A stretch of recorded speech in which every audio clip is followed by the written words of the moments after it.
Okay, it looks like we can just about get started. Thank you guys for coming to our Webmaster User Group November session. No. The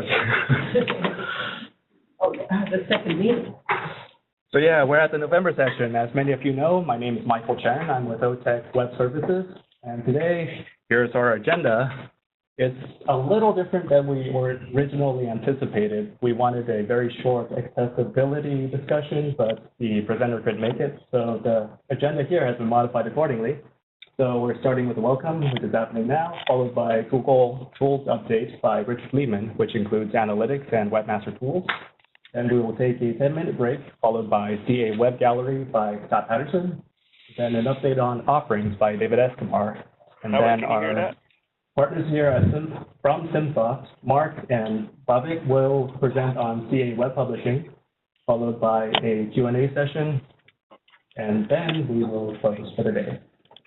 On to our first presenter, Richard Lehman. Good morning. I have a little bit of a, let's see, is it a keyboard? Or we just click into this? There we go. A little bit of a mixed bag this morning of things going over. And I'm going to spend probably most of the time on a tool that probably a lot of you maybe aren't too familiar with at all, called Google Webmaster Tools. How many have heard of that tool, by the way? Okay, and now, second time, how many are using it now? So there are of you guys who have signed up to it. Oh, okay, more familiar than I thought. Well, maybe some of this will be familiar to you already. For the rest of you, I think you'll find it interesting, and maybe there's some stuff that you who have maybe used Google Webmaster Tools a little bit haven't considered. I think there's some thoughts that we'll bring this morning that will cause you to think a little bit more about what Webmaster's tool is doing compared to what Google Analytics is doing, and where there's a gap that you have to look at both. So with that said, we'll go ahead and get into the presentation part of it. Google Webmaster's Tools, for those who haven't used it in particular, it's basically Google.com's view of your website and what it's like for them to interact with your website. It identifies crawling issues. It gives you tools that you are able to get in if you have something that needs to be indexed and you want it indexed quicker, sooner rather than later, because Google will eventually get to it. You have some options to be able to, I'll put it this way, inspire them to come and crawl it quicker. It doesn't give you a guarantee of a immediate response. But then there's also times when there's the oops, you got something out there that shouldn't be in Google's index, and you have the ability to submit a request to remove it. Personally, I had this happen to me a couple of years ago, and it worked very, very fast when I used that tool.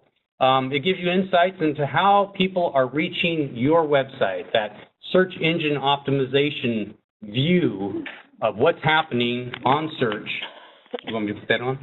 Yeah, sure. Okay. If you'd like. Okay, sure. I'll help you, Gary. Here we go. I'm going to put it on the side. Maybe that'll help everybody hear me a little bit better. Okay. But it'll give you insights into how people are arriving at your site. And then there's other things where you can actually enhance your search results. And Google will offer tools, does offer tools in that area. So here's an example of one of the views that you can have through Google Webmaster Tools. And again, I'm going to ask you to be doing a little bit of thinking here as we're going through it, because I'm going to ask some questions. We thought we'd have a little maybe reward if someone could answer a certain question right, but as I looked at it, it wasn't good enough to really make it worth it to you. So we'll just make this discussional here. But you're seeing here search queries that are going against your site from Google.com. Now, the number on the side there where it says queries, 5,000 there, this, by the way, is looking at the CIO website. Just took these stats, I believe, yesterday or the day before from there, so it's very recent. And that queries number is not actually the number of queries, it's the number of unique queries. And what you're seeing on the right-hand side, the clicks, impressions is basically how many times your content came up and was viewable on a Google.com search web results, potentially there. But it wasn't necessarily clicked. The clicks tells you how many times they click it. So that click should be a number that tells you and it's reflected in your analytics, right, when they come to your site. But in this case, the number of clicks that it shows here of 13,000 on Google Analytics for the CIO website, it's only 8,400.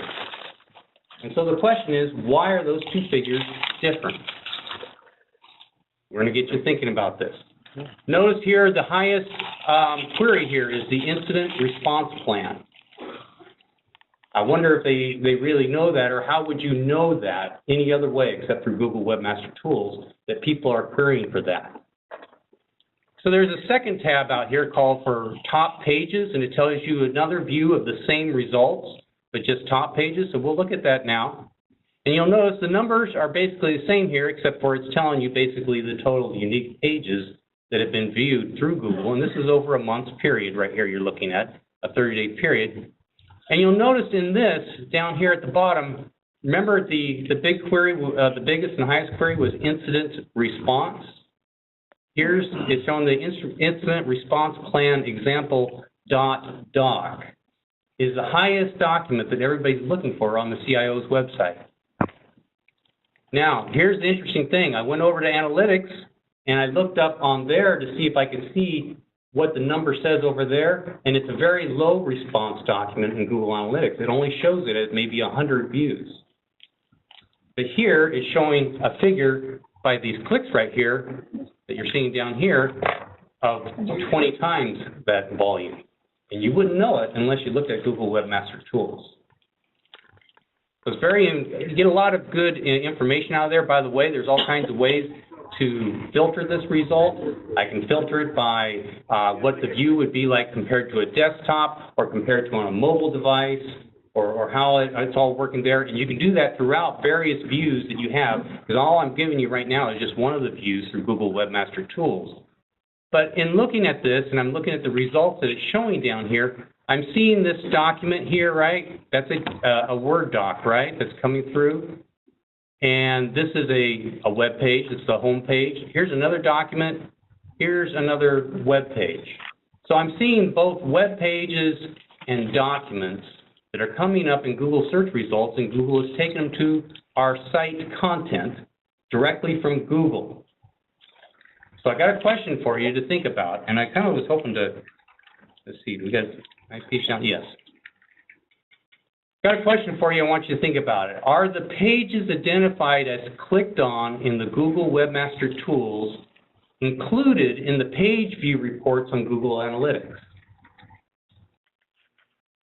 Sorry, I'm making you think so early in the morning. There's a hint here. Google Analytics, the way it works is it's embedded within your website in the header. It's a piece of JavaScript code, right? And it executes whenever those pages come up.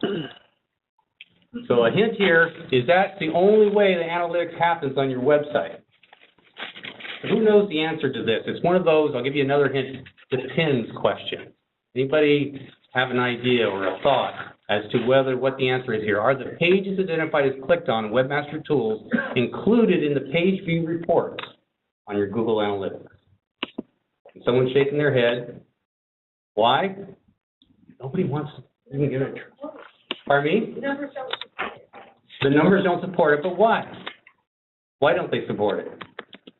Is that code not executed if people come in and out quickly? No, no. Remember, the Google Analytics code is a JavaScript code on a web page. Let's go back up. The document, it won't register the number. There you go. There you go. So I have here this incident response plan.doc, right? And it's got the most volume that's bringing it to my site there with 2,000 clicks. None of that is registering in Google Analytics. None of that at all. And so there's no way I would know that unless I'm using Google Webmaster Tools. Here's a picture to give you an idea of how this works. The green arrows are depicting what gets captured in Google Analytics. The red arrows is showing what does not. And some of it depends on whether you're using our new Google Analytics code or the old Google Analytics code. We talked about this last meeting, that we had a new version of the code that basically gave you the ability to track more than just the fact that a web page came up on your site or on the client's browser, but also if they clicked on a link that goes to a document, it will track that event. So the reason why I knew that 100 documents at least on that one document about the incident response plan through Google Analytics was because people went to the website here, and we have the new Google Analytics code on the CIO's website. So when they clicked on it, it registered. But it left out 20 times that amount because people went to google.com and they found basically a document or a PDF document, whatever, and when they clicked it on there and it brought them directly to your site, no registration of that was in Google Analytics. You will only know that through Google Webmaster Tools. Another reason to want to have Google Webmaster Tools so they can use and understand that traffic. A huge portion of traffic not even recognized going on, and so therefore maybe some decisions would be made different. Okay, right now everybody's interested in the incident response plan. Maybe I should, recognizing that Webmaster Tools, make a link or something much more available on my website. This is what analytics and tracking the numbers and things of that nature are about, is about making decisions and changing what you do on your website based on understanding what people are doing and why. So before I move off of this, does this make sense to everybody? Because is anybody not sure what I'm talking about here? Is that clear? Your documents, your PDFs, and a lot of you have a lot of information in that style on your website that a lot of it's just coming directly from Google.com. By the way, on the CIO website, not much different than any others. The largest referrer to the CIO website is Google.com. And some people on your website, the largest traffic overall comes directly from Google.com. People don't come directly to your site. And so that being the case, and you've got lots of documents, there's a lot of traffic that you don't know anything about unless you're using Google Webmaster Tools. And if you didn't notice, let's go back up to it. In here, you have the ability to download this table of information so you can get the information out of this tool and bring it into something else if you want to bring it together, bring the full figures together, and be able to filter on the docs and the PDFs and things of that nature out of a spreadsheet or whatever. I was tracking up about what you're saying. Any questions? Well, yeah. There's lots of other information that we can get out of Webmaster Tools. And so maybe what we'll do is go ahead and take a little demo of some of those features for you.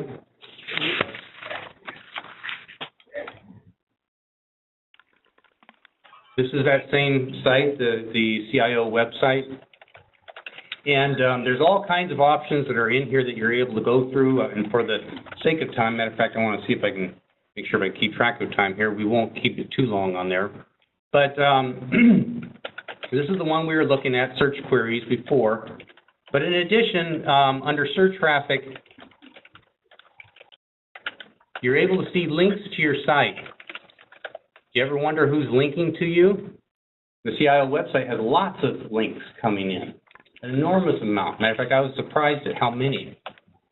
You'll notice I would have never known anything about these ones here as far as links coming in. Data.gov, that's the U.S. federal government, bringing in a lot from data.gov. I would have never expected that. But huge volumes coming into there. Your most linked to content, this is Office of Professional Development that they're mostly linking on, external coming to the site. Like I said, this is stuff you wouldn't know any other way unless you got into this tool. How your data is linked. This one doesn't really give you any numbers, but it's kind of interesting. It's telling me the wording that they're using to link to the site and to come in. You're also able to see various other information. Google Index. Let's take a look at that. You can see through this a status of how indexing is working, and there's not really, in that sense, a whole bunch of interest, at least I wouldn't think from a business perspective, but content keywords. This is telling you across all your content of the site, what is the most significant keywords that are being used on your website that Google is recognizing in your content. And so you can see the largest one here that's coming through would make sense to be project on the CIO's website. You can drill into that a little bit further, and it'll start showing you, matter of fact, a lot of the type of content where it's located and the number of occurrences on your site. Here's a nice feature to be able to have and use when a time comes that something is out there. It maybe got published accidentally, it got indexed, and you realize you got to get it off the site, but yet people are still looking and finding it in the Google search results. You can submit a URL request to Google to have them remove content from your site. And I think the amount of days that they said here, I can't remember. Dave Goebel, do you remember how long? A couple days. And that's kind of Google's, how can you say it? Publicly what they say they will do it by. A couple years ago, I had an occurrence where I had to do it, and within hours it was gone. So it was pretty quick in my one experience of using it. Under crawling, this is an interesting one. Understanding how they're crawling your site. Now this one, actually the CIO's website is crawled pretty well, but you're going to see a figure here that might surprise you at first. But we're going to drill into it and find out what it's telling us. So here it's showing us via a desktop view that it had, 7 of them that were a little bit of a problem, but then it had this huge figure of 875 not found. Now, what does that mean? Does that mean not found because it's URL errors, because it crawled it and it found a broken link on our site? No, it doesn't mean that. It does not mean that you have an internal link broken. What it means is you actually have an external link broken. So what happens is, as we all do, we have content that eventually we remove from our site for one reason or another, but if that's been referred to other people, it's still out there on the web. And the way I know this is I drill down into this one, for example. It gives me the error, and if I want to see where it's linked from, and I start realizing it's coming from a whole bunch of external sites that are linking into there. Just an interesting view you would never know unless you looked at Google. But Google's view, of course, is the whole world view of your site within that context. So that's what you're getting as you look into there. All right. Fetch as Google. There are times when you want to basically just see how well Google is fetching something, and you can do a simulation of that. But after you put something into here to be able to see whether it's getting fetched, you can further put a request out to Google to re-crawl it. And if you just recently published it, Google will up the priority to crawl that type of content and bring it into your site. Now, I think they still give quite a long number of days potentially they might do it, but you are putting it in a higher priority than if you just leave it there and wait until the crawlers come around. You do put it at the top of the list. Google basically is going to be variable depending on how much content is out there and how much is being published and whatever across the whole web. So you're basically dealing with a huge machine, if you will, with a queue that it's working through, as it would. Any questions on any of that? Also, it'll tell you if there's any security issues. No issues on CIO's website. But if you have some kind of issue where they've detected some kind of hacking or whatever that may have occurred, inappropriate content on your site, they will put messages in there to that effect and let you know. Matter of fact, if you look at these messages here that are out there, I have one here that dates back to over a year ago when apparently there was some potential downtime with our site back in July of 2013. So there's all kinds of different things that they're doing, and they're looking and they're tracking on your site for you. All right, so let's get back to our presentation. What's the most important thing that we need to remember about this? Register your site. for Google Webmaster Tools. There's about 5 actually different ways. When I tried to register this one particular just example site I put out here, it recommended to me to use the HTML file.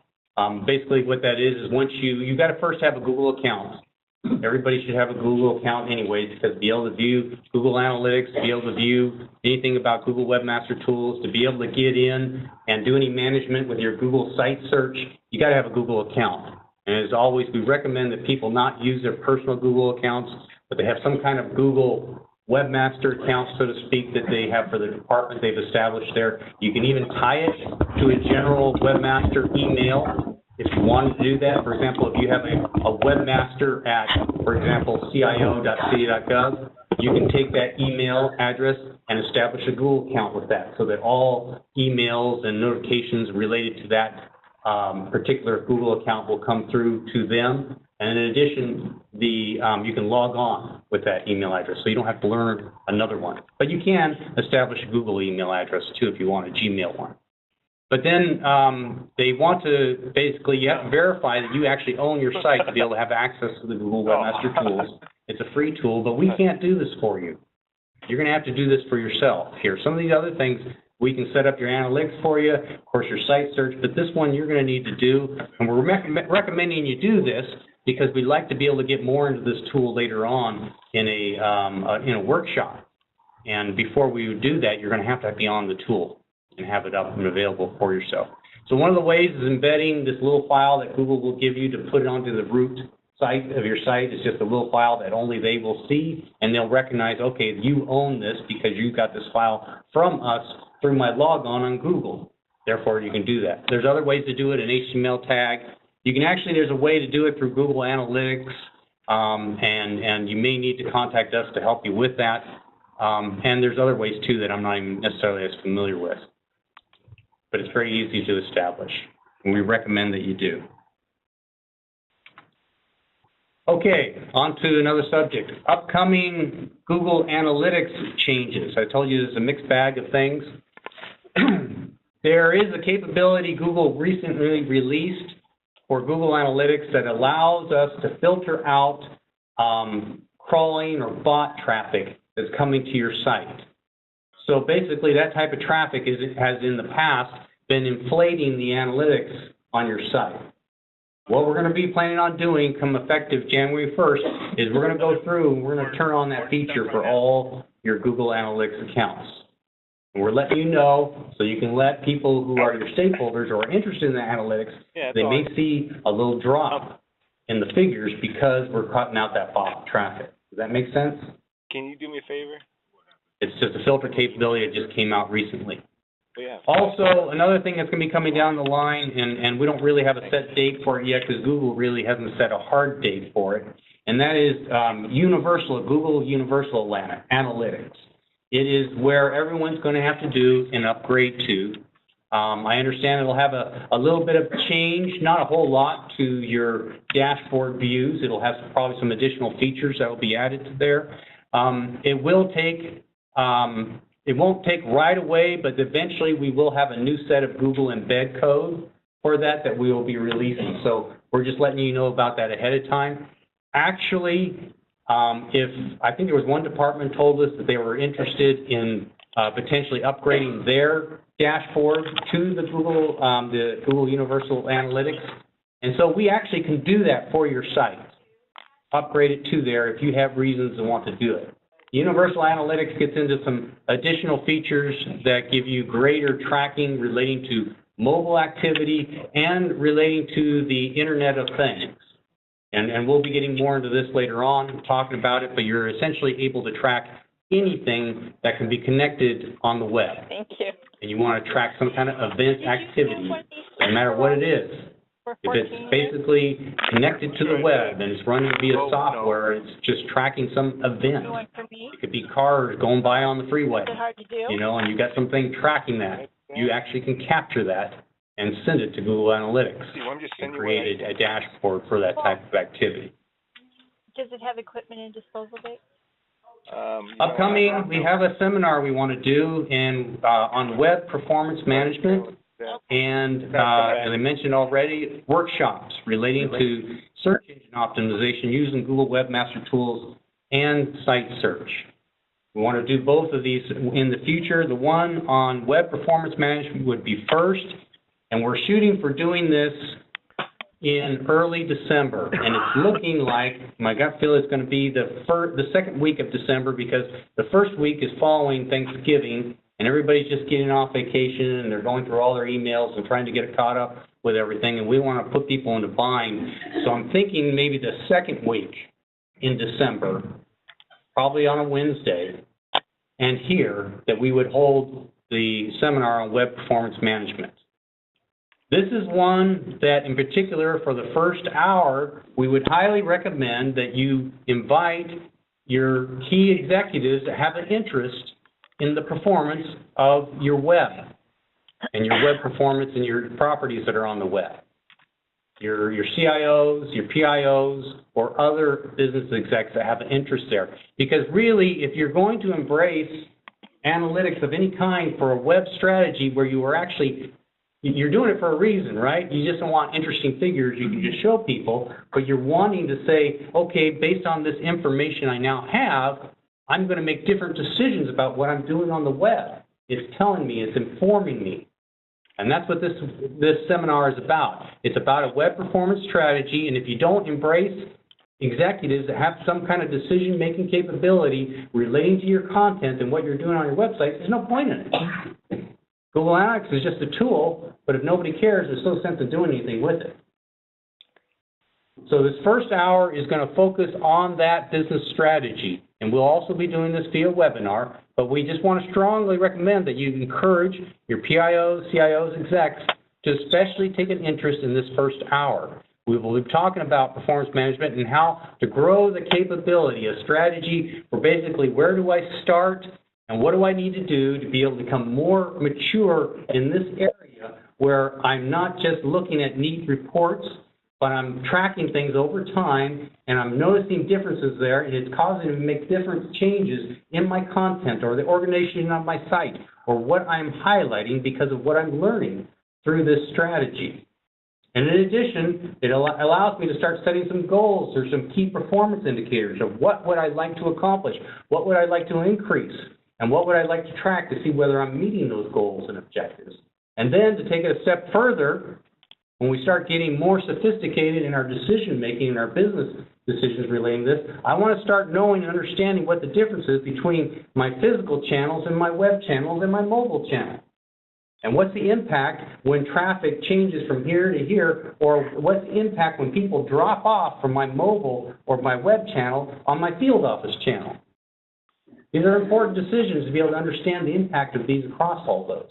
And that's just what this is about. It's about the business strategy relating to your performance, really, of your business, because we all know everything's connected to the web somehow.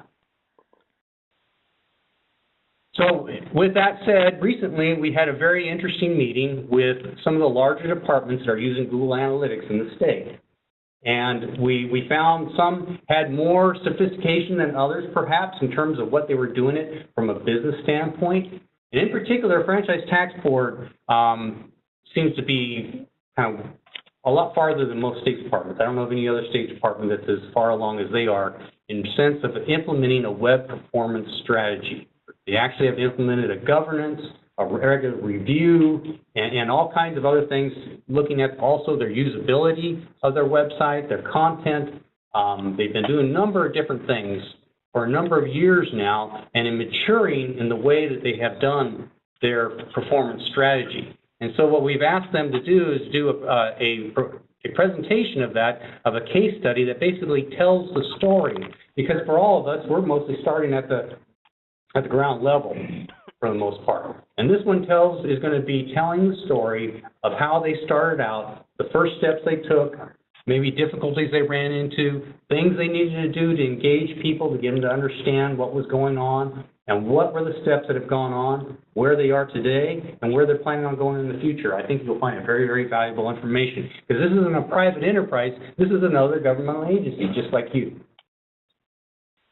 And they're finding that it's important that they pay attention to what happens with their web performance.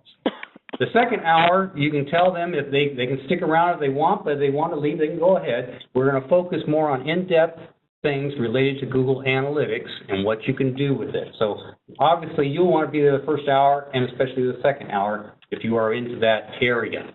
And we'll be talking more in detail of things, the reporting capabilities that you can do. And we'll also be talking and giving you a demo.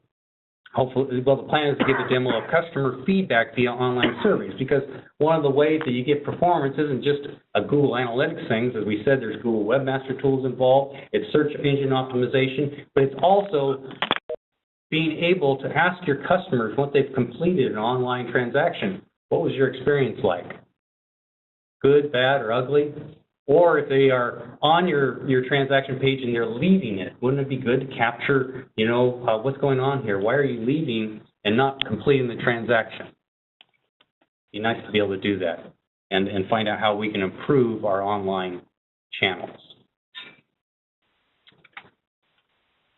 Finally, we haven't planned the exact dates for this yet, but we want to do a workshop in the future. It would not be a meeting like this. It would be a series of smaller workshops in one of our training classrooms, because what we'd like to do, and we've done a little bit this years ago in the past relating to other technologies on the web, is basically have a sit-down session where people can log into their Google account, look at their Webmaster Tools, and we can walk through and learn about how to use that in a more effective way and the different things we can do. Essentially, it's a training workshop, and it would be free. And we're going to probably plan it after the new year, a time in there, and we'd probably just schedule whatever we needed of a day in one of our training rooms, and we'd have probably just 1 hour sessions, and you'd all just sign up for whichever one you could come to. And you'd be able to come, and we'd be able to work through it together, and we'd probably all learn something together at the same time. But it's a kind of roll-up-your-sleeves workshop with your particular site, and what does this tool and what does this information mean in your site. Okay. How are we doing time-wise? I don't know. Okay. All right. Is there any questions? Because I'm basically done. I didn't have anything else to bring. Any other questions? Yes. Yeah, Richard, when you were talking about the filter that you were developing, that you were going to put in place that would filter out crawlers on our site within our Google Analytics. We manage our own Google Analytics. So are you going to provide some guidance for creating that filter for that? Yeah. Well, actually, I don't. It's not a filter in the sense that. It's not a view filter. It's not like what you have to do on the account. I'm glad you're asking that question. It's a good question. Because there is a way on your profiles to do filtering of almost anything that you want to filter on. But this is not that type of filter. It's actually a checkbox. Okay. It's just a checkbox. So I'll send us an email to our CIO info, and maybe what we'll do for those is we'll put a little post out on Web Tools that tells about where it is and where you can go and whenever if you want to do it yourself. Okay. We thought we would do it at the end of the year just to make a clean cut for people so that they can say, starting this year, you won't see that anymore, and so it makes sense to other people. It'd be a little bit easier to know. Okay. Was there other questions? Yes. One issue I had when creating a new Gmail address for a blog we started was Google hopefully created a Google Plus account for it. And we started getting likes and things like that in the Google Plus that we didn't want. I had to go in and change the settings of the Gmail account to cut that out. Oh, okay. Separate that out coming out. I think Google now has changed their policy. No longer that forced integration. Yeah. You want to be aware if you create a Google account for work, you also want to take a look and make sure that they haven't added any other tools. Yeah, the Google Plus one I think would be the main only one. They were trying to encourage everybody to use their social media. Yeah, good point. Oh, I'm sorry. That was that question was about a point was made about for the people that are on the webinar. The one had asked or had made a statement really that when you set up a Google account that in the past it would automatically also set up a Google Plus account. but I believe that is not the case anymore, but he was just saying you want to make sure that it doesn't do that for you if you don't want it, to disable that. Go in and disable that. The other question we had earlier, if someone wasn't able to catch that, had to do relating to filtering out bots and crawl traffic on your site, that if you had set up your own Google Analytics account, you can do that yourself. And it's a checkbox item, and we're planning on publishing about that item on Web Tools. Yes? Do you have some control over what gets filtered and what doesn't? Because, I mean, obviously Google's not going to create a tool that prevents Google from crawling your site. But if you want other search engines to be able to crawl your site as well, you don't want to prevent that. It doesn't have anything to do with preventing sites from crawling your site. It just has to do with not registering those crawls to your site as traffic to your site. So it doesn't keep anybody from crawling your site. Yeah. It's just to get rid, what they want to do is they want analytics to focus on real people coming to your site, not programs. He was asking, I'm sorry, for those who aren't here, he was asking about turning off that bot traffic, turning on that bot traffic filter. Would it keep anybody from crawling your website? It doesn't have anything to do with that. It just has to do with registering that traffic in your Google Analytics dashboard. Any other questions? Good questions. Probably a lot of other people had the same question. Okay. All right. I'm done. Cool. Thank you, Richard.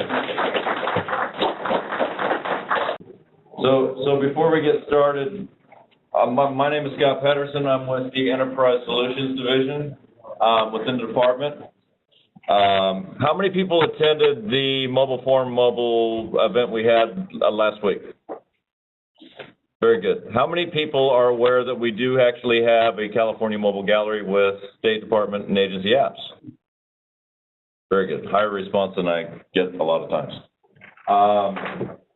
So really what we've done, I'm going to do a brief walkthrough. I have a lot of slides, but I'm just going to blast right through them. Really what I want to do is just kind of a quick walkthrough of how we redesigned the mobile gallery. Basically giving it a consistent look and feel, responsive design we've incorporated within it. Searchability, I'm glad that he had the Google Analytics before that because we've implemented that also to show not only for the mobile gallery itself, but down to the app level. And last and not least, but like I said, the analytics, which let's go ahead and we'll jump right in here. We can get it to move.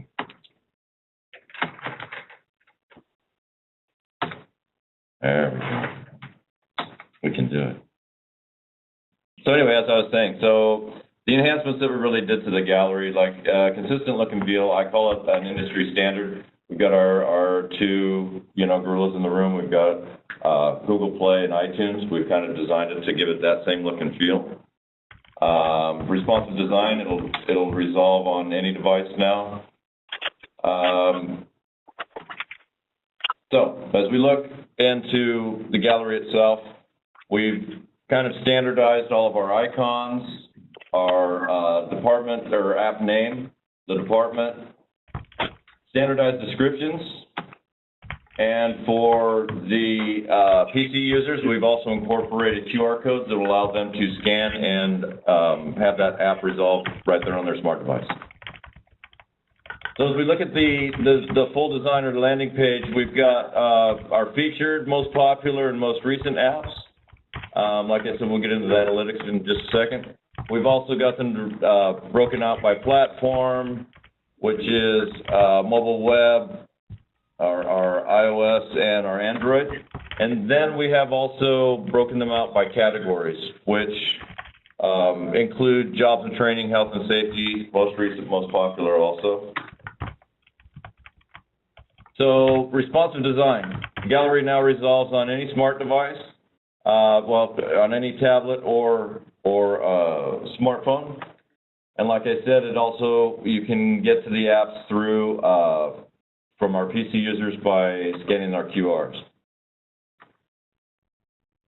So like I said, now all of our app all of the apps that are displayed within the gallery are actually crawled by search engines, which increases public accessibility. You can go through now through any search engine. If you are looking for a California Department of Food and Ag app, say it scales farmers markets, things like that, you can actually now Google farmers market, and it should be able to pull it up.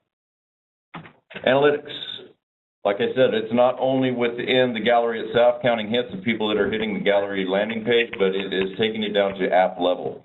So when I say that we've got the categorization of most popular, we're actually tracking that now. And no surprise that our over the last month, CAL FIRE app was the most popular with the fires that were going on. So as I talk to the departments and give these presentations, it comes down to what's in it for me for the departments. So what we've done, a lot of departments have figured, okay, we've got an app, I've already registered it with whatever library, it's out there, and generally that's all that's ever heard of it. You can't find these things on landing pages from 99% of the departments saying, here's our app. Once it's released, it's buried in a PDF or a press release within their department website, and you've got to search for it to even find that. So what we've done is we've incorporated through metadata on the gallery that if you are now have a department that has multiple apps within the gallery, you can actually put in, this is Department of Healthcare Services, you can put Healthcare Services, DHCS, whatever you want to put in there, and it will actually bring up all of the apps that we have listed in there within the department.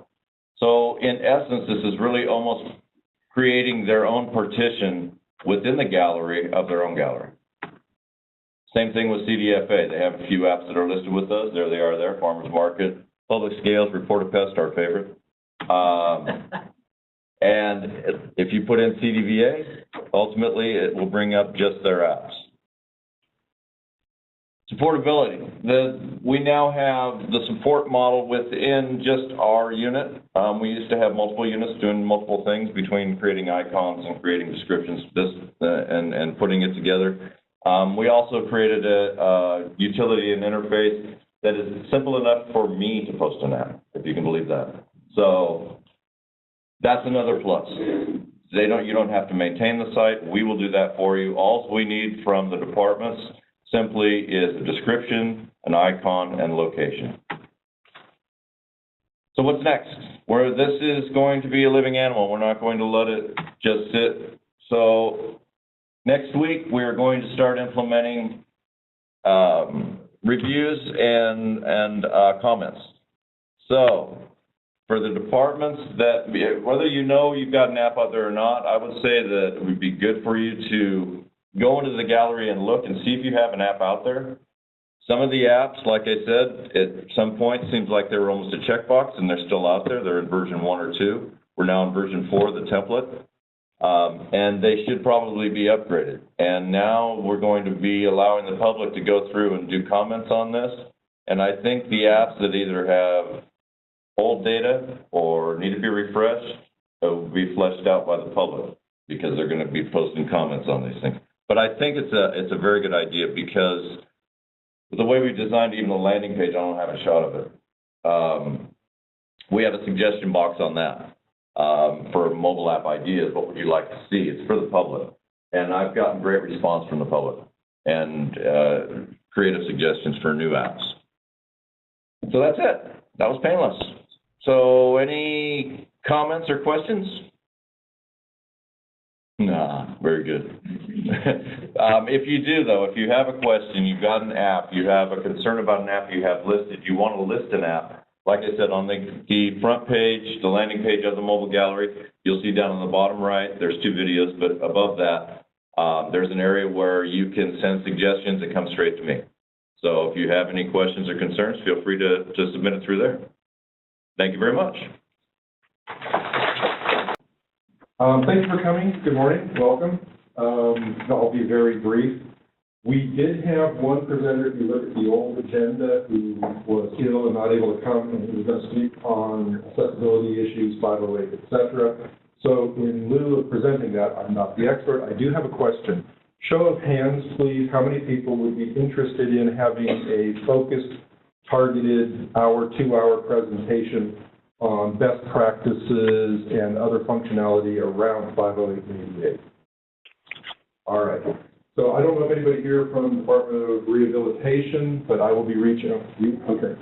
I will be reaching out to John Kirkham over there. We've had recent discussions back and forth about strategies. Rehab has a strong role, obviously, in accessibility, and they have some tools at their disposal, and we've discussed having more of a partnership, so I will talk to him about that and see how we can strategize. It probably will be after the holidays before we can have something like that pulled together, so keep your eyes peeled for announcements. Maybe in January, February, we can have a discussion on best practices, tools availability, and other around Section 508 compliance and ADA. So from within our section, the things that we are currently working on, an announcement will be coming out shortly, and this is government, so shortly is several weeks to months away. We have engaged in a new SSL certificate service. We changed our CA for certificates. The new model, we are currently working with Department of Finance on a rate. Well, actually, we're working internally with OTEC Rates and Recovery Unit to create a rate package for submission to Department of Finance.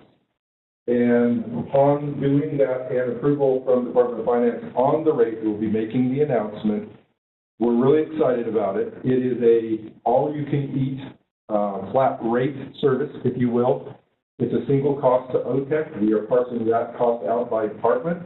It will allow for delegated admins, so pick an department at random, food and ag. So somebody at food and ag would have authority to assign SSL certs at a flat rate to all properties built off of cdfa.ca.gov. So that will be coming out very soon with the announcements about it, and we think that's really, really exciting and cool. Again, unlimited. This is going to include EV certs. So if you have a property that you want the browser bar to turn green, the little lock symbol, that will be available, again, at no additional cost. It's all included in the same price. Code signing certificates will be available if you need to apply a cert to code signature for your development work.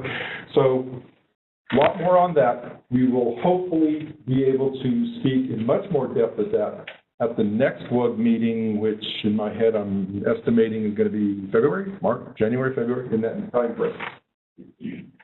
By then, we anticipate having a rate back from the Department of Finance. We're very close to it, and hopefully we can put a few 15, 20 minutes on the next WUG agenda to talk in more detail about what that means and how you can go about signing up for that.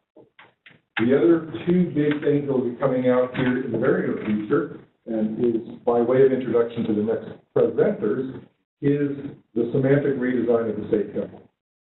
So the state template is currently being semantically redesigned by our partner SimSoft.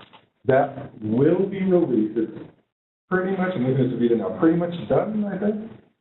Pretty much done, but we will not be releasing it to the webmasters until after the first of the year. We're still tweaking and testing, but be prepared for that. It will be available for use and download on WebTools as a package, probably in January sometime. Yeah, the look and the feel isn't too significantly different. SimSoft will speak to that in the first half of their presentation to follow me, but it is all semantically designed what that means to you. The second project that I want to address, and you should all have flyers on it by all means, it's CA Web Publishing Service. This is a subscription-based service provided by OTEC. There is a back-end manufactured product. The COTS solution has been modified. That product is Sitecore, but we are not selling Sitecore. We're not branding Sitecore. You don't get Sitecore license. This is a service that you subscribe to through OTEC. And there'll be more discussion on what that means, but it's a very powerful, very flexible, enterprise-grade web content management system with marketing potential. And this is going to be a project over the next 2 to 3 years where we'll come out with versions and revisions, adding new features and functionality. And we're currently internally discussing that process and how we will do that. Yeah, quick Is question. it cloud-based or is it on-site installation or? It's an on-site installation. It's running on servers at Gold Camp, managed and operated by OTEC. The patching of the software per se, et cetera, is managed by OTEC. That user interface partnership with SimSoft and development is going to be basically it's our job to keep that up to date.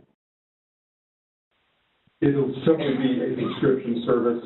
An end user who provides content would have an account. They would hit it from any browser. They would put in their credentials. They would get access to just their area that they've been business authorized to have as role-based access, and they'd be able to automatically change their content as they see fit. It does have business intelligence, so if the department requires that there's a single voice that says, yes, I'm the approver of everything you have on the webpage, it still allows content subject matter experts to draft their revisions without the use of highly specialized IT skills, put that up in a queue, and have the final approver say, yes, I approve this, publish it, and then it goes live on the website. Yeah, so as David said, my name is Mark Applett, and I am with SimSoft Solutions. I'm going to talk a little bit about, at the kind of the higher level, what are some of the changes involved in the new CA template. So first of all, we're going to take a look. This is the brand new template, and as you guys are looking around, and David kind of let the wind out of my sails a little bit by announcing that it was the same look and feel as the 2013. I did prepare a fashionable GIF animation here when I say, hey, you know, you guys are realizing that that template looks exactly the same, and there's a good reason, and that reason is. On the look and feel side, things are pretty much the same, and all of the work was done pretty much under the hood. And by that I mean, we focused heavily on the semantic markup, getting rid of some of those presentational classes that were currently exist in the template. So things like add side padding or arrow left or blue something, all that stuff is presentational specific to that particular template. We've got rid of all of that stuff. The old site was responsive, and we've actually increased its responsiveness. We're using some technologies that give us the ability to have multiple breakpoints, and what that means is that a site could have a different layout on it depending upon the type of device that you're viewing it on. And all of this is done with a single code base. You don't need to have a separate mobile version of the site. We did all of this on top of some open source technologies. We're a big fan of open source technologies. How many people have used Twitter Bootstrap or know of Twitter Bootstrap? It's probably even less of you that know about Grunt. These are great tools. Twitter Bootstrap is like the foundation that gives us a lot of the tools, the scaffolding in which to build our website on. Grunt is the task runner, so it handles a lot of the automation of building out and doing some repetitive tasks that you might need to do in your web development. We built it all with Less. Less is a pre-processed language. Some of this you don't really need to know if all you're going to do is just grab the core files and run with them. But Less gives us the ability to process CSS through another language called Less, which gives us a little more power and flexibility. And of course, Node, which is the glue that holds all of these together and allows us to interact with the operating system. And some of these automation tasks that I talked about, so how many people are minifying or concatenating their JavaScript files or their CSS files so you can take advantage of just a single request? It mentions when somebody on the webinar raised their hand. Oh, okay. So that's the power of Grunt and Less and some of these tools. It allows us to compress some of this stuff down for better performance. We'd really like to think that this version of the site is the most future-friendly version to date. It is platform agnostic, and by that I mean we're using Twitter Bootstrap as a framework or as a foundation for all of this, but we're not including any of that bloat that comes along with it. Previously in your markup, you might have, you know, span 9 or call SM6 to do your layouts. All of that stuff has been shuttled into the CSS, or in this case, Less. So meaning in the future, if there's a brand new framework, a brand new system out there, you can put that system in place and not change any of the markup, the actual HTML markup with your templates. Because as you guys know, updating those themes is kind of a, it's a chore. So if you can do that with CSS and JavaScript, why not?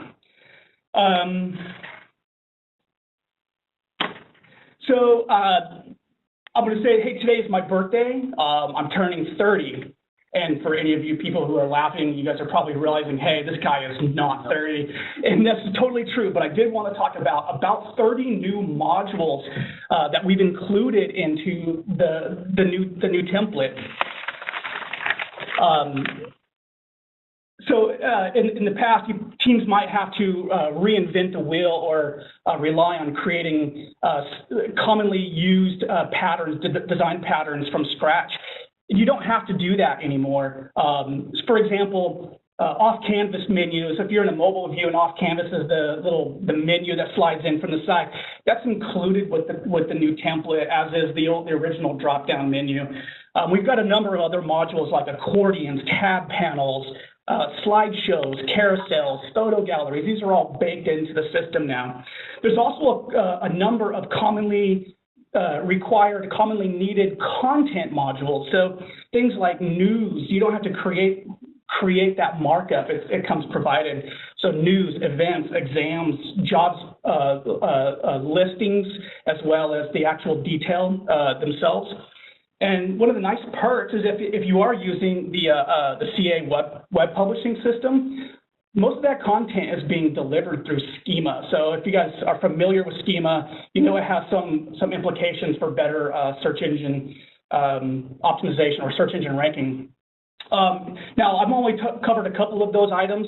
There's about 30 of them, but there is a style guide that shows how to use each one of them, and some examples of how some of the options.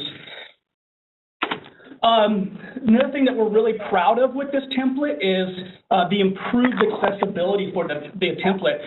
There's a lot of work that had gone into increasing the functionality and usability of the template for users of assistive technology.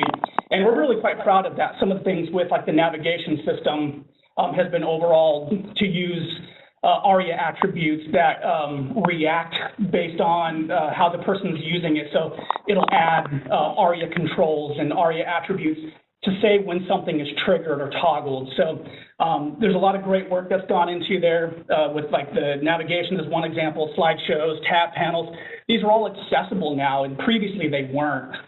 And because we are using JavaScript to handle some of that functionality, that is much more maintainable, and it also allows us to add those behavioral interactions to apply the ability to know when content is changed on the website.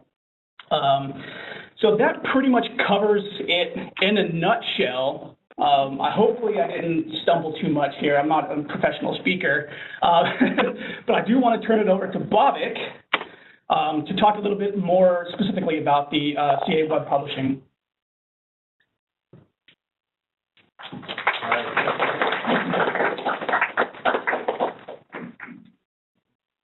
All right, so thank you, Mark. My name is Bhavik. I'm also with Simsoft, and I'll be giving you a preview of the CA web publishing service.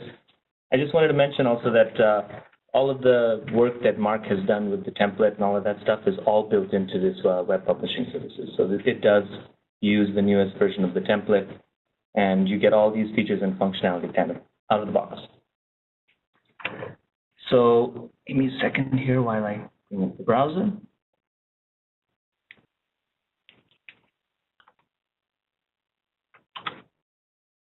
And I'm going to log in here. Okay. So today I'm going to pretend that I am John with the California Department of Toxic Substances Control. He's got two tasks today. He got two emails.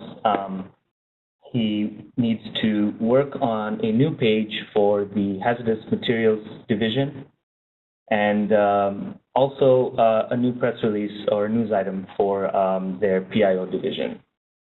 So as you can see here, this is kind of how the site looks. I should also throw out that we're working through a few things here. This is kind of a preview only, so some of the interfaces that you're going to see may look different when this is launched. You guys can hear me okay, right, in the back? Yep. Okay. All right, so the first thing, adding a new page. The Hazardous Materials Division had asked John to do that, so he's going to move over to the Hazardous Materials section here. And we're going to add a new page. And I have the email which kind of shows all of the content that needs to be added there. So let me just open it up. And give this guy a name here.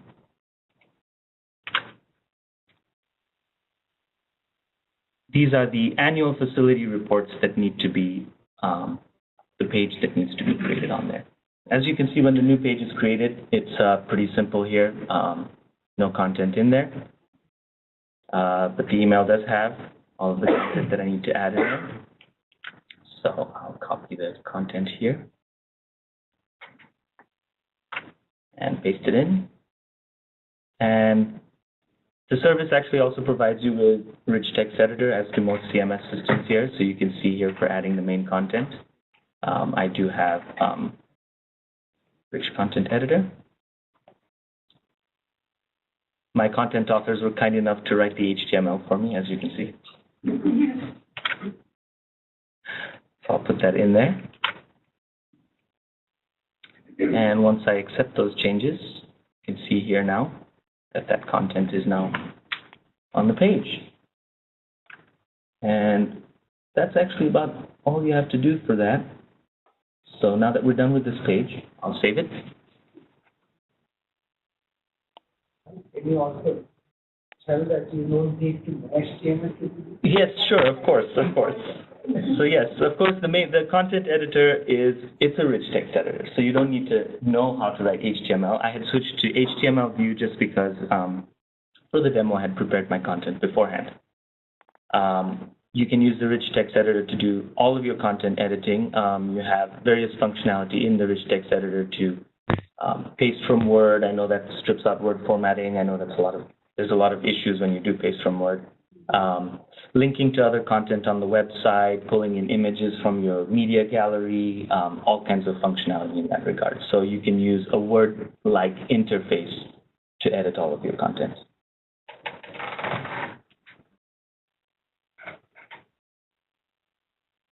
All right, so moving on, John also has to add the new news item. So I'll move over to the news page. I'll show you on the home page here. You can also see that the latest news items are always shown on the home page. But I'll move over to the news page. That's this news from DTSC link here. And here on the news page, you can see that there's a couple of news items here. We have to add a new one. And it's actually interesting. Barbara Lee is the new director of DTSC.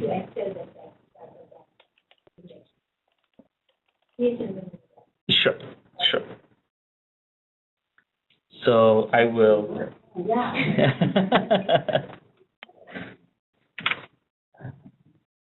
Grab the new news item here, go over to this news section here, and you can see I have this ability here to add a new news item.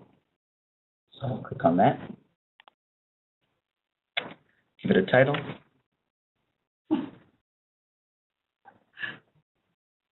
And once I'm here, you can see that the new item is created with kind of no information in there. So I'll bring up the editor to add more information about that news article. So, oops, that's the wrong one.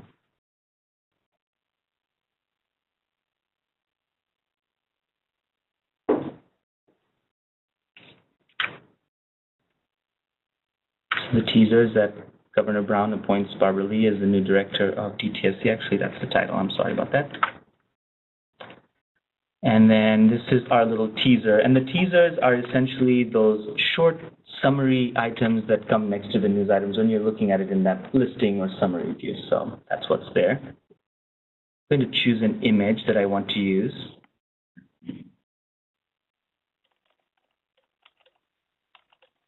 And I have a couple of images I had uploaded earlier today for news. I'll pick that one.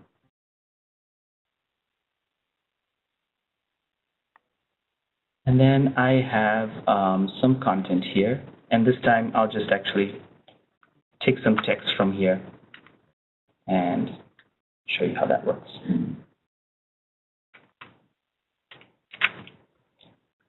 So I'm not pasting in the HTML this time. I'm going to actually just clear out some of these tags here.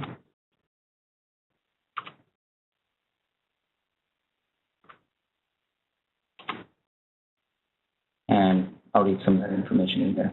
Once I add that in there, give it a publish date, set it to today.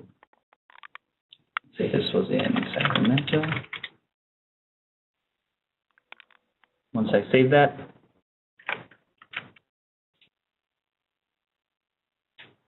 my news item is now here. Because it had the newest publish date, it shows up on the top. And can go and view it as a full news article so that you can kind of see what that looks like. Sorry, some of my HTML is still in there. Apologies. All right. So that kind of gives you a quick preview of the CA Web Publishing Service and kind of how that editing, authoring functionality works.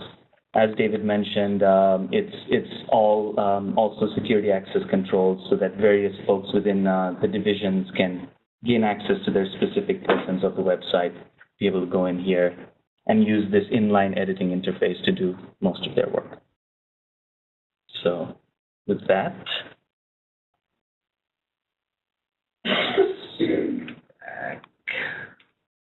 that was everything from SimSoft. Thank you, Mark, for the wonderful gift here. There's a gift for everything. Yes.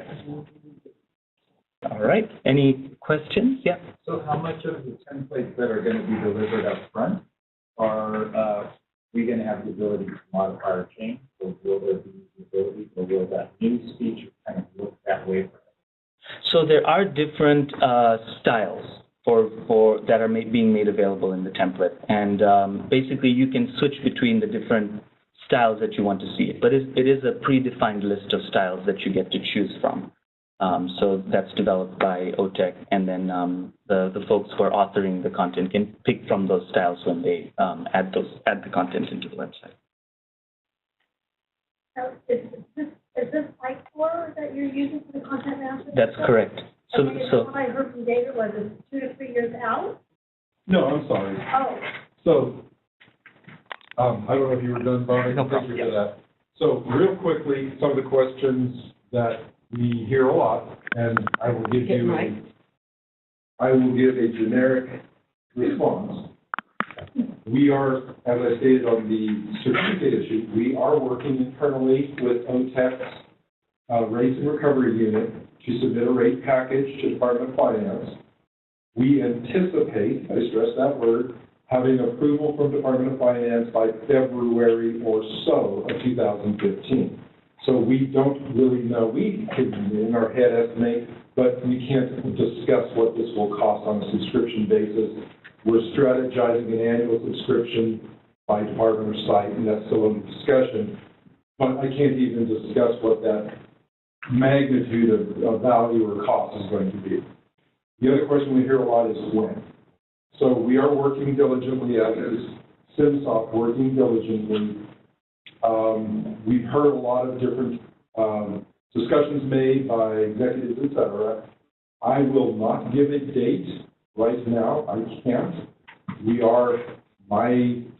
As things look right now, we are looking at spring of 2015 for the initial release. And I really can't get any more defined than that, or say I'd rather not. We're working with our upper management executives on strategies that may make that a faster release. But the original release is going to be, I don't want to call it vanilla. We were very excited. It's very full-featured. It's very robust. But when I said 2 to 3 years, this is a living service for us. This is the intention.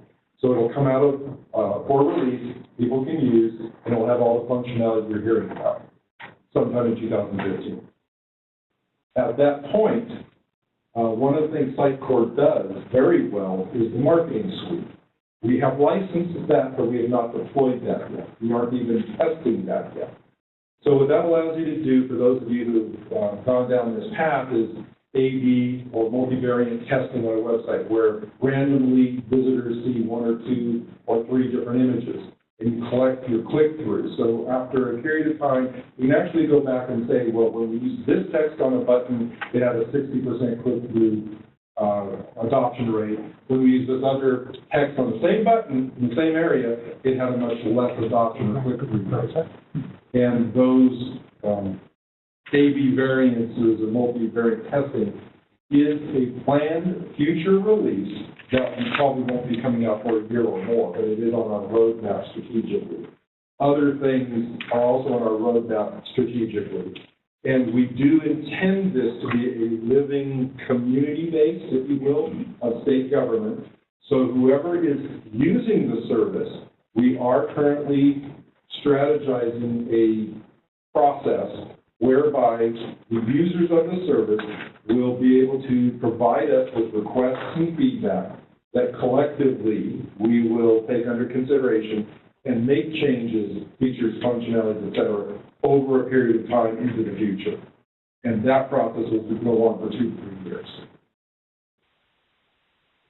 Yes?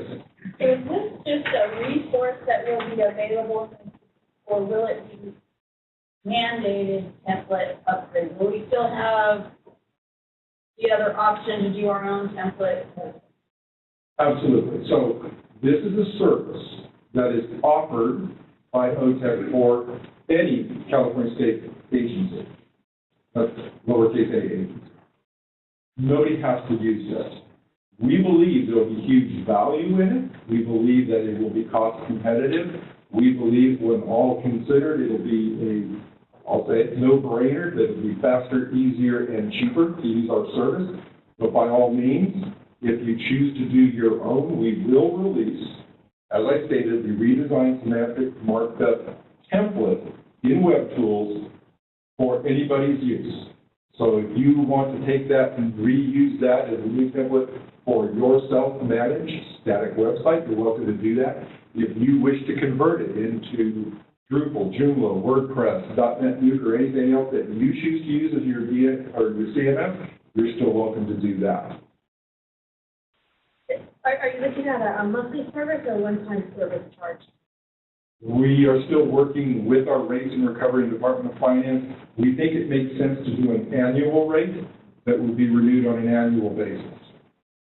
There's a question. Yeah, I just wanted to say that as soon as you can get information out about timeframes, it's important for my organization, for example, because as executives, we're trying to make a decision on who to do something fairly quickly. And not having something more definitive is difficult for the executives to say if they don't know when it's coming out sometime next year, it doesn't create confidence. So get that information out as fast as possible to the group. That would be really helpful. I appreciate that. So there was more of a comment than a question, but it was, can we get information on availability, et cetera, as soon as possible? We will. So we don't have it now. As it solidifies, we will keep people apprised. We are anticipating, strategizing a forum for this service, dedicated to this service, probably for February of 2015. It would be not a WUG meeting, but it would be just people interested to hear more about it. At that time, we would hope to have an actual live demo of the finished product as an end-use customer would see it upon subscription. So that's our time frame between now and then. Again, things can happen. Resources can be brought to bear. Maybe we can do it faster, maybe not, and it takes us a little longer. I don't want to lock us into a commitment that we can't provide, but that's the generic time frame we're talking about, and there will be more announcements Obviously, we're not going to spring a 2-hour customer forum on you a week in advance. We would probably announce that at least 30 days out before it occurs. And it'll be your opportunity to hear more about it. And if we are successful and have the Department of Finance sign off at that time, we would then also be able to talk about a rate. Yes? I got a couple of detailed questions, maybe a little early, but one is for access control for subject matter experts. Is that something we would control or something we have to do? So it would be delegated to each department or business unit would have, I can't call them a super admin, an admin at some level. And they would have the ability to create additional subject matter content contributors, editors, and they would have that for their business unit or department. And then for, my understanding is that Sitecore allows third-party programs. Is that something you would be able to install, or would that be available at all if that's the case? As we're currently strategizing, it would not be something you would be able to install. That is part of the discussion we talked about CA Web Publishing subscribers in some sort of a forum of, if everybody wants it, everybody is, or not everybody, a lot of people are agreeable, you know, yeah, this looks great. As a community, we can come together and say, okay, OTEC will have the responsibility of incorporating that for use. So we're really not going to turn the back-end Sitecore over to anybody where you can do your own thing, but we are willing and very interested in hearing what, as a community, the users of the service are interested in seeing in future releases. And then last one, I don't know if you guys have talked through this at all. Can you talk about migration, data migration into the system? So we've conceptually discussed that. We don't have a full strategy. We don't have the full process articulated. We believe by February, or a user forum would be able to speak to it much more specifically. There are various tools out there that can handle some of this. The biggest concept that we understand that might be, I won't call it a challenge, but more workload, is moving from the concept of a page, a web page, to the concept of content. And Sitecore is driven off of content. So when we get into the marketing portion a year or more away, you would have the ability to actually have the system provide content to a person based off a persona. So different people would actually have the potential of seeing different content based on their past history or their geolocation of their IP addresses, those type of activities.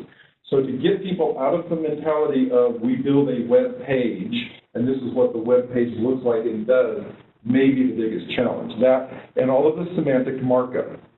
So if we start people down the path of semantically marking up with agency tags, department-specific tags, metadata, one of the really powerful things in Sitecore is its ability to do faceted search.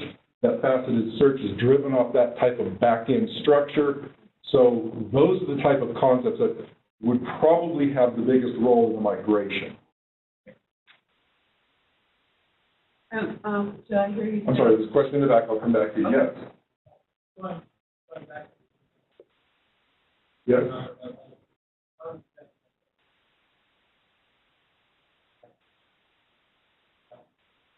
I'm sorry, I heard the semantic mark of the template, and then I missed the rest. How does that affect?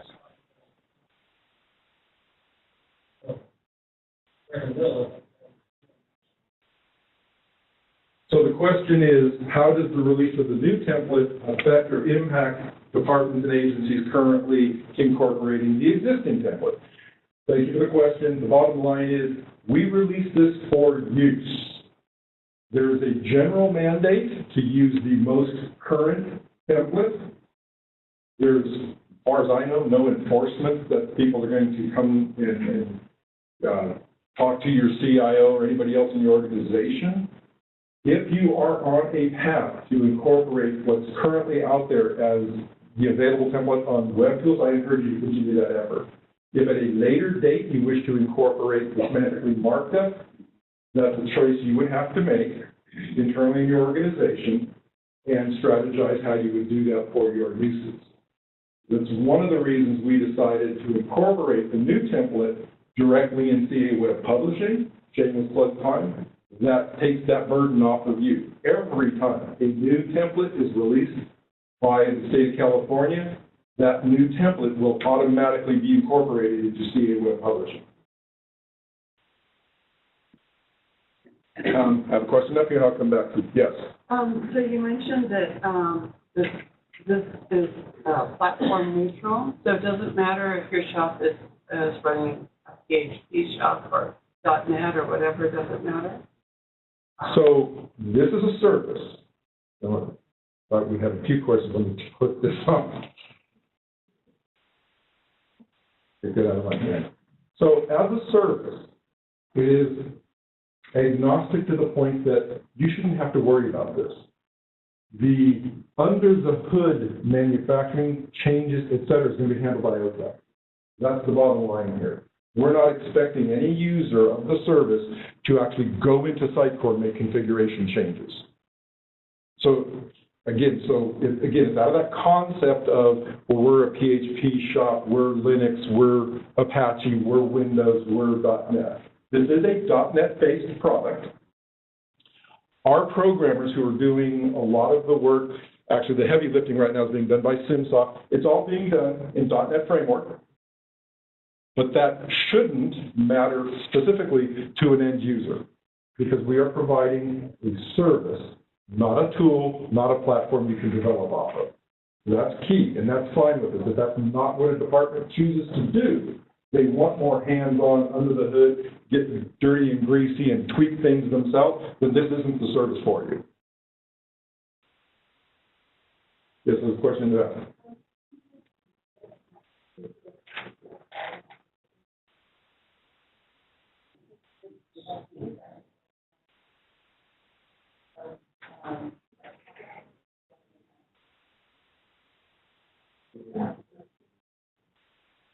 So the question is, are we going to provide best practices, training, seminars, et cetera? I'm paraphrasing.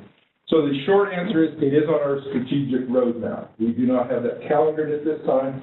It is something we've taken under consideration that would be necessary.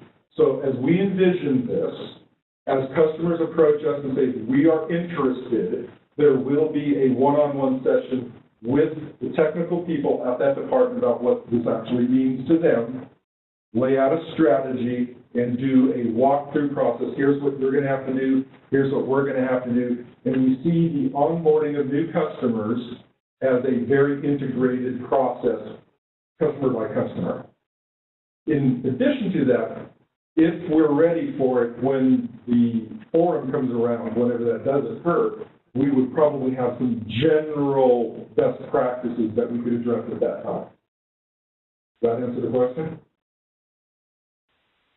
Just a point of clarification, I want to make sure I understand this correctly. Earlier, there was a question about whether or not this was a cloud solution, whether it was installed locally. That it's not a cloud solution. But it sounds to me that you're subscribing to the infrastructure that we're hosting. We don't use our web servers for the service. Absolutely correct. So let me clarify, and maybe it's me being a little pinned out. This is on a server farm at Gold Camp, managed by OTEC and OTEC personnel, where OTEC is licensed the back-end product. Technically, it's in a virtual environment. It's not a cloud per se. And I'm very specific of what the cloud is. This isn't cloud, but you do not have to touch the hardware, the software behind the code. It is service. You open a browser, pass through your credentials based on your role-based access. You're given permission to edit, change, and add content various places of the page. If you have been granted by your department publish rights, you can click, you're done. If you have submit rights or some other terminology that we're still working on, you would submit that in a queue, and it would go to the person who has published rights for review, who could ever say, nope, reject that, or I'm approving that, click publish, it's now live. So it'll all be browser-based as far as the content contributors. You open a browser, passing credentials, doing your work, hitting queue or publish, and logging out. Yes? How complex an approval workflow can you build into it? Is it just one level of approval, or can you have more than one? And help me, I'm looking back at the technical staff in the back of the room. I believe right now we're looking at content contributor, editor, and publisher.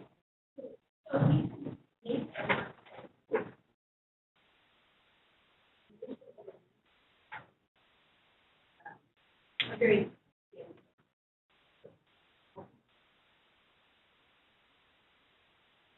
So, thank you, Alicia.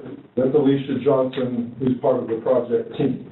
So, for those of you who couldn't hear her, or the people on the webinar, what she stated was, the initial release is going to be a fairly scaled down business process.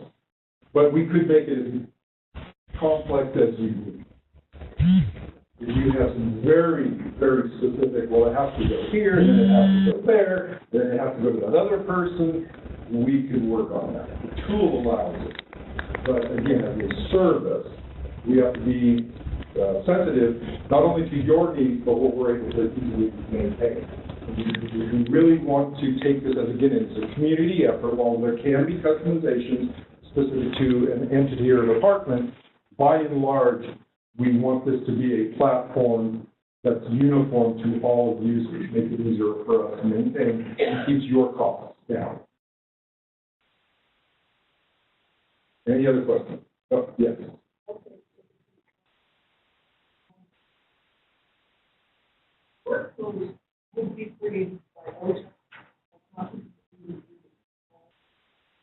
The concept of the workflow is something built by OTEC. We'll offer, here's potential choices. And you would be able to select for I want that to happen out of the choices or like a menu script. And I'm not talking about a menu on the drop down. I'm talking the concept of pick and choose. Here's 1, here's 2, here's 3, 4. If there's something you need that isn't there through the process I've talked about that isn't yet vetted, we'll have a way of intaking that, having a discussion, saying, okay, in the future, we're going to add this new business process. And instead of having a choice of 3 or 4, there may be 5 or 6.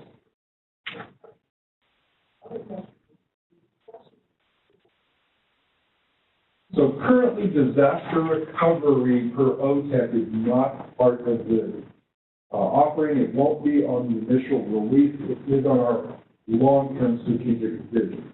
So this is all built with VMware and the OTEC, I think it's called VIP now, Virtual Infrastructure Platform, the VMware service offering. At some point in time, we are in discussions about the potential of having that replicated at Vacaville at the ER site and using built-in VMware tools to simply move those nodes as necessary. So in a complete disaster, we smoked and cratered gold camp, it would replicate over in Vacaville. A very high-level view of it, that's long-term strategy. I couldn't even begin to give you an estimate of when, but that is on the roadmap using the VMware tools. So for a period.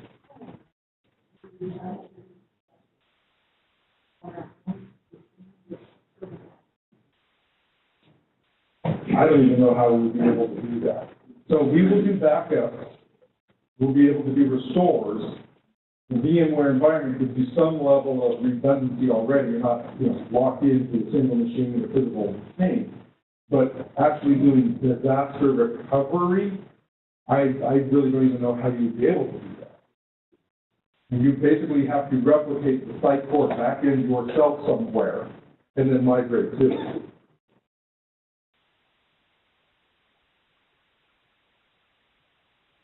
If I could address that, the state controller's office has been using GMS applications for the last 6 years. And basically, for our disaster recovery, we look at how can we get to the internet, how can we get to the website, how can we make updates, changes, press releases, stuff, separate from the application itself that publishes to the website. I think there's 2 areas to kind of look at it, disaster recovery website. So I appreciate that comment. So one of the things we haven't touched on, I just want to be real clear but brief. There's actually 2 tiers in this project, or this service. There's infrastructure that does the authoring, the component, the infrastructure that a customer user would interact with to make changes, updates, et cetera. There's a separate presentation that provides your website to the public. If the authoring tier was interrupted for some reason, you would still have redundant environment. We have two load balanced content delivery, I think is what Sitecore calls them, licensed servers that would provide your site. So there, in that scenario, we don't envision it happening, but if it did, you may not be able to log in and make content changes during the time that there was an interruption to the authoring component, but your existing site is still live and published to the public as it was before you wanted to make the changes. So there is that level. It's not all one big platform. It went down here in dark. There is that separation. Yes. I just want to clarify, drive one point home. We have web applications that we have written on the site, and I don't see this necessarily as a good solution for those because we would need to insert our own .NET code into the site. Am I correct in assuming that? Okay. What you could do is essentially have this as your public-facing kind of content site, and you can host your applications using the template, of course, the downloadable semantic template, and build your applications using that template so that you maintain the look and feel.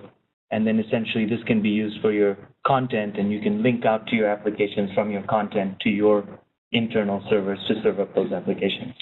Also, I do want to, I did announce it in my 5 minutes because it's way over fashion. Well, I'll be subjective. It's over the horizon a little bit for us, but we are building out an application hosting environment that we can talk about how that would interact with CA Web Publishing specifically, or your own hosted website, wherever that is. Richard, he is the supervisor of the unit that's working on that. Do you want to say a few things about that, or?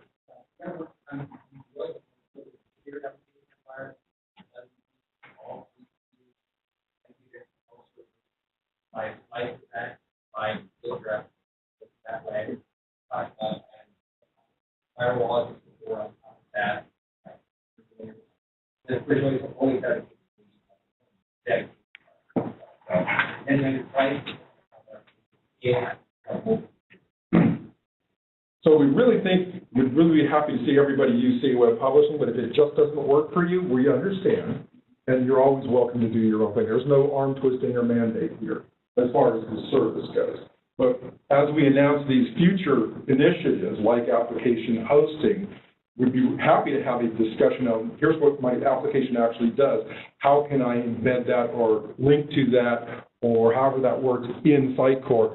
That's the kind of stuff over the period of time in a community fashion we'd be much willing to discuss it.